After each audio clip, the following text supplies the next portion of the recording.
মাহফুজ, লাউহে মাহফুজ থেকে কোরআন মাজিদ নাজিল করা হয়েছে প্রথম আসমানে। এরপর প্রথম আসমান থেকে আস্তে আস্তে ধাপে ধাপে বিভিন্ন ঘটনার পালাক্রমে রাসূলুল্লাহ সাল্লাল্লাহু আলাইহি ওয়াসাল্লামের কলবের মধ্যে জিবরাইল আলাইহিস সালামের মারফতে ওহী করা হয়েছে। এই হলো কোরআন, যেটা নাজিল হতে সময় লেগেছে 23 বছর। লাউহে মাহফুজ আল্লাহ রাব্বুল আলামিন সব লিখে ফেললেন। এভাবে 6 দিন, আল্লাহ পাকের হিসেবে 6 দিন কত লম্বা আল্লাহ ভালো জানেন। 6 দিনে আল্লাহ রাব্বুল আলামিন এরপর সৃষ্টি করলেন পুরো মহাবিশ্ব।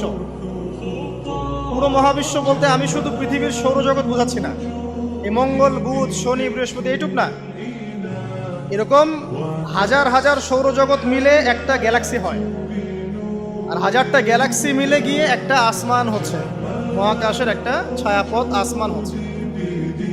তো এরকম 7টা আসমান, 7টা মহাবিশ্ব আল্লাহ পাক সৃষ্টি করলেন মাত্র 6 দিনে। কয় দিনে?